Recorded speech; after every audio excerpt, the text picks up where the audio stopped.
शून्य की अवधारणा आज गणित का ही नहीं बल्कि हमारी लाइफ का भी एक इम्पोर्टेंट एलिमेंट है। साइंस, इंजीनियरिंग, फाइनेंस सहित कई क्षेत्रों में इसका व्यापक रूप से यूज होता है। शून्य एक फंडामेंटल कॉन्सेप्ट है जो एडवांस मैथमेटिकल थियरीज और एप्लीकेशंस को डेवलप करने में मदद करता है। फिर चाहे वो अलजेब्रा हो, ज्योमेट्री हो, कैलकुलस, साइंस या मैथ की कोई भी ब्रांच हो, zero has a crucial role in all these math. आज हम जिस दुनिया की कल्पना करते हैं वो शून्य के बिना शून्य होती, और शून्य की खोज भी बहुत ही दिलचस्प है जिसने वैज्ञानिकों को हैरान कर रखा है। तो आज की इस वीडियो में हम शून्य के बारे में, उसके इतिहास के बारे में डीपली जानेंगे और ये भी जानेंगे कि शून्य को इतना रहस्यमयी क्यों कहा जाता है। तो चलिए शुरू करते हैं शून्य से अनंत तक की यात्रा। और वीडियो को शून्य से अनंत तक लाइक कर दीजिए और चैनल को सब्सक्राइब भी। ऑक्सफोर्ड डिक्शनरी में जीरो को नो क्वांटिटी ऑफ नंबर के रूप में डिफाइन किया गया है, जिसका सीधा सा मतलब है नथिंग। मेरियम वेबस्टर जीरो को इस सिंबल से डिफाइन करते हैं जो मैग्नीट्यूड और क्वांटिटी दोनों की एब्सेंस को रिप्रेजेंट करता है। मैथ में जीरो सभी पॉजिटिव और नेगेटिव सेट के बीच में होता है। अब जरा सोच कर देखो, क्या रियल लाइफ में ये पॉसिबल है?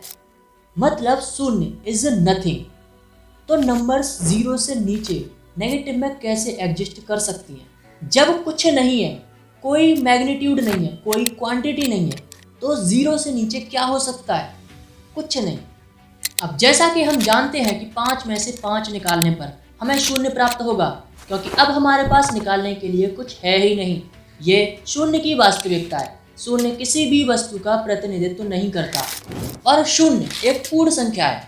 पूर्ण संख्या मतलब सभी धनात्मक संख्याओं का सेट। और आज हम शून्य को सभी संख्याओं का आधार मानते हैं, लेकिन फिर भी वह एक प्राकृतिक संख्या नहीं है। प्राकृतिक संख्याएं 1 से शुरू होती हैं, इंक्लूडिंग इन्फिनिटी पर खत्म। अब सोचो हमारे पास 6 गेंदें हैं, तो जाहिर सी बात है हम 1 से गिनना शुरू करेंगे, 0 से नहीं, क्योंकि 0 नेचुरल नंबर नहीं है। लेकिन कुछ स्टैंडर्ड ISO की डेफिनेशंस में 0 को नेचुरल नंबर इंक्लूड किया गया है, तो इसके अकॉर्डिंग हम वस्तुओं को 0 से गिनना शुरू कर सकते हैं। लेकिन ये कैसे पॉसिबल है? 0 किसी भी वस्तु का प्रतिनिधित्व नहीं करता। हालांकि कुछ थियरीज 0 को नेचुरल नंबर मानती हैं, लेकिन काउंट करने में शामिल नहीं किया जाता। अब सोचो हम 6 बॉल्स को 0 से गिनना स्टार्ट करते हैं, तो 0 वाली बॉल का कोई अस्तित्व ही नहीं होगा, क्योंकि 0 किसी भी वस्तु का प्रतिनिधित्व नहीं करता। और उस बॉल को गिना कैसे जाएगा जिसका अस्तित्व ही नहीं है? शून्य का इतिहास, हिस्ट्री ऑफ जीरो। शून्य का इतिहास बहुत ही कॉम्प्लेक्स है, ये पूरी दुनिया भर से आता है। शून्य की अवधारणा की उत्पत्ति एंशियंट भारत से होती है, जहां इसका उपयोग डेसिमल प्लेस वैल्यू सिस्टम में प्लेस होल्डर के रूप में किया जाता था। महान भारतीय गणितज्ञ ब्रह्मगुप्त पहले वो व्यक्ति थे जिन्होंने 628 ईस्वी में शून्य की व्याख्या और अपने ग्रंथ ब्रह्मस्फुट सिद्धांत में शून्य का उल्लेख किया, जिसमें शून्य का मतलब था जिसका कोई मूल्य नहीं।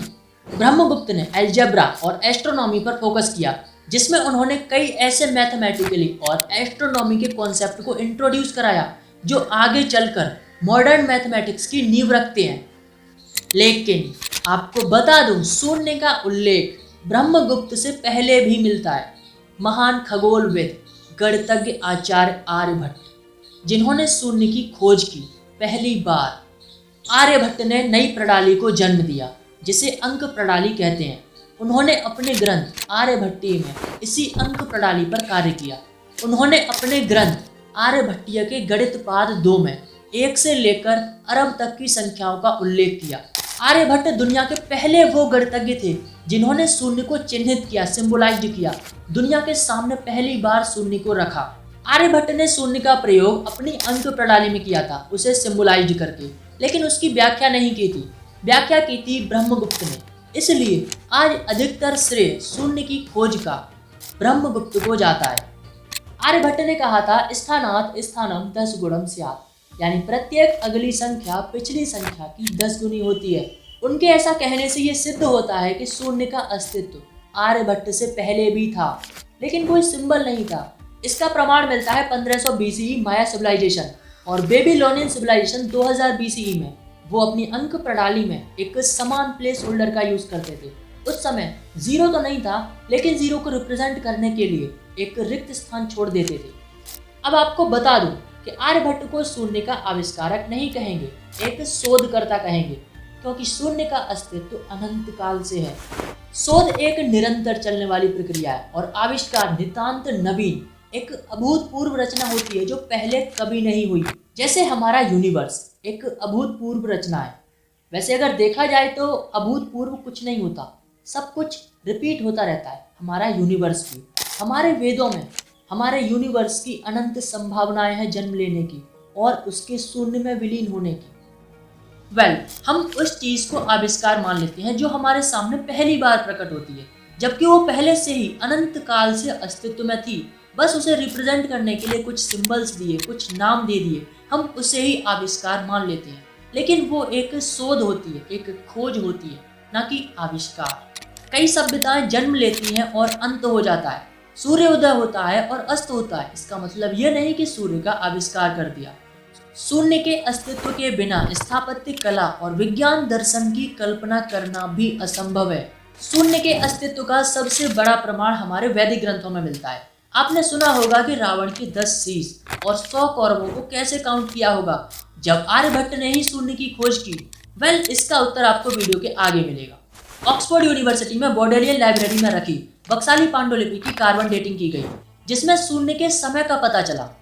इससे पहले शून्य को 8वीं शताब्दी का मानते थे, लेकिन कार्बन डेटिंग से पता चला कि शून्य का सबसे पहले इस्तेमाल 4वीं शताब्दी में हुआ था, आर्यभट्ट के समय में। यानी 400 AD की पांडुलिपि, बक्साली पांडुलिपि 1881 में भारत के बक्साली गांव, जो आज पाकिस्तान में है, वहां पर मिली। इसे आज गणित शास्त्र का सबसे प्राचीन ग्रंथ माना जाता है। लेकिन जापान के शोधकर्ता डॉक्टर हयाशी के मुताबिक ये लिपि 800 से 1200 AD के बीच की है। ईशावास्योपनिषद में कहा गया है, पूर्णमिदं पूर्णमिदं पूर्णात् पूर्णमुदच्यते पूर्णस्य पूर्णमादाय पूर्णमेवावशिष्यते। ये कोई आध्यात्मिक मंत्र नहीं है, इसमें बहुत ही महत्वपूर्ण गणितीय संकेत है। ये समस्त गणित शास्त्र का आधार है। इस मंत्र का मतलब है, यह भी पूर्ण है, वह भी पूर्ण है, पूर्ण से ही पूर्ण की उत्पत्ति है, तो भी वह पूर्ण है, और अंत में पूर्ण में लीन होने पर भी उसका अवशिष्ट भी पूर्ण रहता है। इस मंत्र का मतलब सिंपल सा शून्य और अनंत से है। शून्य में जोड़ेंगे या घटाएंगे, शून्य ही रहता है, और ऐसा ही होता है अनंत के साथ। हमारी सृष्टि के संदर्भ में विचार करते समय 2 चिंतक हैं, एक इति और दूसरा नेति। इति यानी पूर्णता के बारे में बात करने वाले, और नेति यानी कि शून्यता के बारे में बात करने वाले।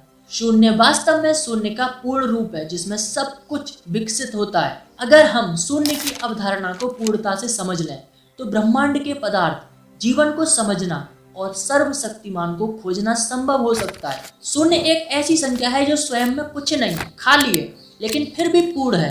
शून्य की संकल्पना आध्यात्म को दर्शाता है। शून्य ही ईश्वर है। भारतीय संस्कृति के अनुसार आत्मा को पर ब्रह्म परमात्मा का अंश माना जाता है, और साथ ही अहम ब्रह्मास्मि भी कहा जाता है, और ब्रह्मा को पूर्ण माना जाता है। शून्य की संकल्पना का आधार कुछ ऐसा है कि शून्य को भी ईश्वर की तरह पूर्ण माना जाता है, जिसे हम निराकार कहते हैं, यानी कुछ भी नहीं। यानी शून्य ही ईश्वर है, सर्वव्यापक है। शून्य या निराकार इतना छोटा है कि छोटे से छोटे स्थान पर भी व्याप्त है, और इतना विशाल है कि अनंत ब्रह्मांड में भी, असीमित ब्रह्मांड में भी सीमित नहीं है।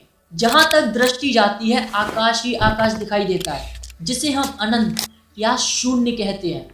अब जैसा कि मैंने बताया कि शून्य की खोज 498 ईस्वी में आर्यभट्ट ने की थी।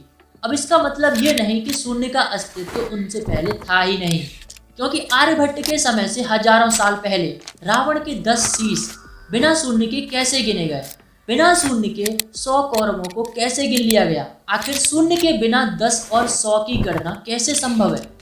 तो जाहिर सी बात है, शून्य अनंत काल से अस्तित्व में है। आर्यभट्ट ने इसको सिंबलाइज किया। जैसे न्यूटन ने गुरुत्वाकर्षण सिद्धांत की खोज की, इसका मतलब ये हुआ कि न्यूटन से पहले गुरुत्वाकर्षण को कोई जानता नहीं था, लेकिन गुरुत्वाकर्षण का अस्तित्व था। गुरुत्वाकर्षण न्यूटन की एक खोज है, एक शोध है, न कि आविष्कार। ऐसे ही शून्य रामायण और महाभारत काल से भी पुराना है। हमारे यूनिवर्स का अस्तित्व ही शून्य है। हमारा यूनिवर्स भी कुछ नहीं से, शून्य से ही अस्तित्व में आया। प्राचीन ब्राह्मी लिपि में गणनाएं थी। शून्य था लेकिन उसका सिंबल नहीं था। प्राचीन ब्राह्मी लिपि की संख्याएं कुछ ऐसी थी जिनमें शून्य नहीं था, लेकिन फिर भी 10, 20, 100 का वर्णन मिलता है। अब आपको समझ आ गया होगा कि 10 शीश वाले रावण और 100 कौरवों को कैसे काउंट किया गया होगा। अब शून्य अनंत में विलीन हो जाता है, क्योंकि शून्य कुछ नहीं से अनंत तक का प्रतिनिधित्व करता है। जैसे न्यूटन की गति के 3 नियम। जब कोई वस्तु चलना शुरू करती है, यानी कि शून्य से शुरू करती है, तो वह अनंत तक जा सकती है जब तक उस पर कोई बाह्य बल न लगाया जाए, और बल लगाने पर वह अनंत से फिर से शून्य में आ जाएगी। हमारे ब्रह्मांड का आयाम अनंत है, अनंत काल तक फैला है। समय की उत्पत्ति अपरिभाषित है, वैसे ही शून्य की उत्पत्ति भी अपरिभाषित है। ब्रह्मांड शून्य से पदार्थ को जन्म देता है। शून्य स्वयं में निहित है। जैसे ब्लैक होल भी शून्य का प्रतिनिधित्व करता है, जहां पर कुछ भी नहीं होता, न प्रकाश न समय, कुछ भी नहीं, सब शून्य। क्वांटम थियरी भी शून्य से शुरू होती है। जहां शून्य पूर्ण का प्रतिनिधित्व करता है, वहां कुछ नहीं होता। ऐसे ही स्ट्रिंग संख्याएं जो शून्य से बढ़ती हैं और लूपिन प्रभाव का कारण बनती हैं। स्ट्रिंग शून्य से शुरू होकर अनंत तक फैल जाती है। शून्य जीवन का आधार है और हर उस चीज में निहित है जो पदार्थ को जन्म देता है। हमारा ब्रह्मांड अनंत है और इसका विस्तार तब तक होता रहेगा जब तक ये शून्य में विलीन न हो जाए। शून्य सभी संख्याओं का आधार है। शून्य ही शुरुआत है और शून्य से ही अंत। शून्य के रूप में सभी संख्याएं अनंत रूप से शाश्वत अंत तक बढ़ती रहेंगी और शून्य को समझ पाना समझ से भी परे है। वीडियो को यहीं पर समाप्त करते हैं और मिलते हैं नेक्स्ट वीडियो में। तब तक के लिए बाय। और हाँ, वीडियो को लाइक, शेयर एंड चैनल को सब्सक्राइब करना ना भूलें।